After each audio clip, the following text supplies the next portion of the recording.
غالبا ما وجد الأهلي بعض الصعوبات في مرحلة المجموعات من دوري أبطال إفريقيا، ودائما ما تجاوزها ومر نحو الأدوار المتقدمة ليكسر كل الحدود ويتوج بلقب المسابقة الأغلى في القارة السمراء.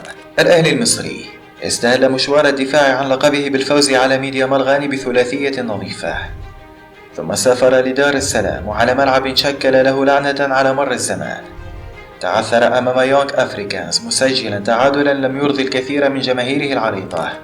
الأهلي أراد تعويض جماهيره مرارة التعادل في تنزانيا من بوابة شباب بلوزداد الجزائري، فنزل بكل ثقله منذ البداية لعله يصطاد هدفا سريعا، لكنه اصطدم بفريق منظم وصلب تمكن من إيقاف منظومته وصدها. سارت الأمور بأخذها وردها، فرغم استحواذ أصحاب الأرض رقميا إلا أن الفريقين تقاسم عدد المحاولات برصيد 9 هجمات لكليهما. المدرب السويسري كولر قام بتغييرات عديدة لعلها تحرك ركود لاعبيه الأماميين، فقام البرازيلي باكيتا بتغييرات زادت شباب الجزائر قوة وصلابة.